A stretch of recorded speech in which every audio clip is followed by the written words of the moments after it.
तेज चिलचिलाती धूप, बेतहाशा गर्मी और उमस के बाद बादलों का घिरकर आना और बरसना हर किसी को सुकून देता है।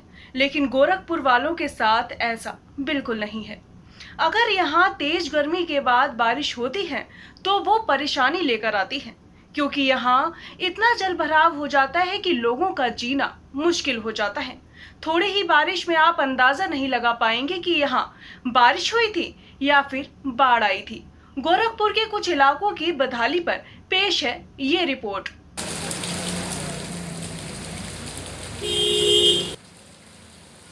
ये नजारा किसी बाढ़ ग्रस्त क्षेत्र का नहीं, बल्कि गोरखपुर के साहबगंज और इलाही बाग का है, जहां हुए जल जमाव से लोग घरों में दुबकने को मजबूर हैं। दरअसल काफी इंतजार के बाद गोरखपुर में पहली जोरदार बारिश हुई। इस बारिश ने भले ही लोगों को गर्मी से निजात दिलाई हो, लेकिन जल जमाव ने उनके सामने नया संकट पैदा कर दिया है। हालात ये हैं कि कुछ लोग तो घर में दुबके रहे, लेकिन जिन्हें निकलना जरूरी था वो गंदे पानी के बीच से गुजरने को मजबूर दिखे। मोहल्ला इलाहीबाग लाला टोली है। ये पहली बारिश हुई है, इतना जल जमाव भरा हुआ है। पहले भी होता था इधर? पहले नहीं होता था इतना, लेकिन अब की बहुत ज़्यादा पहली बारिश में इतना हुआ है। अगर मौसम से कैसे राहत मिली है? मौसम से तो राहत मिली है, लेकिन जल जमाव से सबको दिक्कत है। थोड़ा और दिन भर बारिश हो गई तो पूरे कारखाने में हम लोग के पानी भर जाएगा। देखिए, आप इस वक्त ये साहेबगंज एरिया में खड़े हैं, जो कि सारे दुकानें मेन मार्केटें यही हैं। तो ये जो देख रहे हैं आप, नगर निगम बहुत मेहनत की है, लेकिन आज 20 सालों से जो ये समस्या है, उसी समस्या पे ये है। जल जमाव जैसे पहले होता था उसी तरह से बना हुआ है और दयनीय स्थिति बनी हुई है। अच्छा, अभी सड़क भी बना हुआ है यहाँ लड़की से? जी, अभी कल रात में एक सड़क ढलैया हुआ है जो बचा हुआ था, और 15 से 20 दिनों तक ये सड़क का काम नहीं, और दयनीय होती जा रही है। आप जाके आगे देख सकते हैं, वहाँ से वीडियो ले सकते हैं, लोकेशन ले सकते हैं। बारिश से यार बहुत राहत मिली है, गर्मी से तो बहुत राहत मिली है।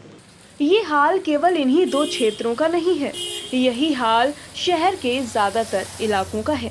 वो भी तब जब नगर आयुक्त महोदय नालों के तली झाड़ सफाई और अपनी तैयारियों का दावा कर रहे हैं।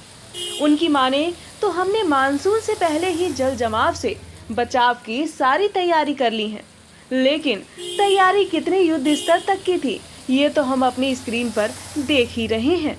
और नाले का लेवल इसको मिलवाया जा रहा है।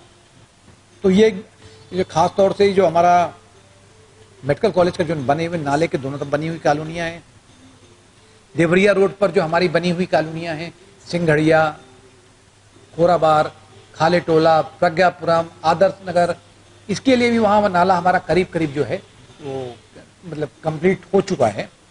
इसको देख भी लिया है और कोशिश हम लोग कर रहे हैं। इसी के साथ तारामंडल क्षेत्र में जीडीए के द्वारा एक देवरिया जो बाईपास पे नाला बनाया जा रहा है, वो भी एकदम 1 के 2 दिन में ख़त्म हो जाएगा। तो हम लोग पूरा एक सभी डिपार्टमेंट के साथ एक इंटरनल कोऑर्डिनेशन बनाते हुए प्रयास कर रहे हैं कि इस प्रकार से तली झाड़ सफाई हो।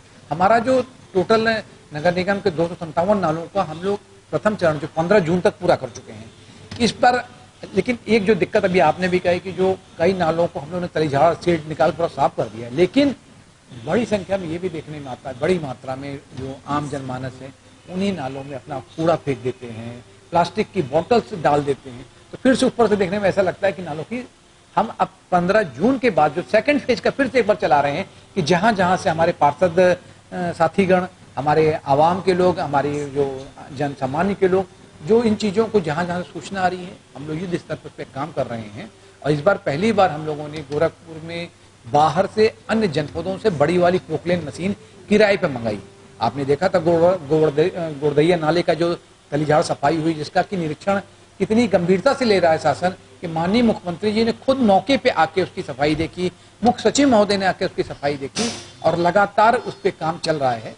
और इस बार हम लोग कोशिश करेंगे कि, और मुझे तो पूरा विश्वास है खास तौर पर अपनी मेहनत पर, कि हमारी पूरी टीम ने जो मेहनत किया है और सभी विभागों के जिम्मेदार अधिकारियों और कर्मचारियों के साथ मिलकर हमारे सारे पार्षद साथीगण ने इसमें सहयोग किया है। तो उम्मीद ये है कि इस बार जो है हम आम जनमानस को उनकी जो होने वाली तकलीफों से बचा पाने में पूरी तरह से सफल होंगे। इस बारिश से शहर के हर मोहल्ले में जल जमाव हो गया है। निचले इलाकों की अगर बात करें तो वहां के हालात और भी ज्यादा खराब हैं। शहर में जल जमाव होने से नगर निगम के अधिकारी हांफते नजर आ रहे हैं।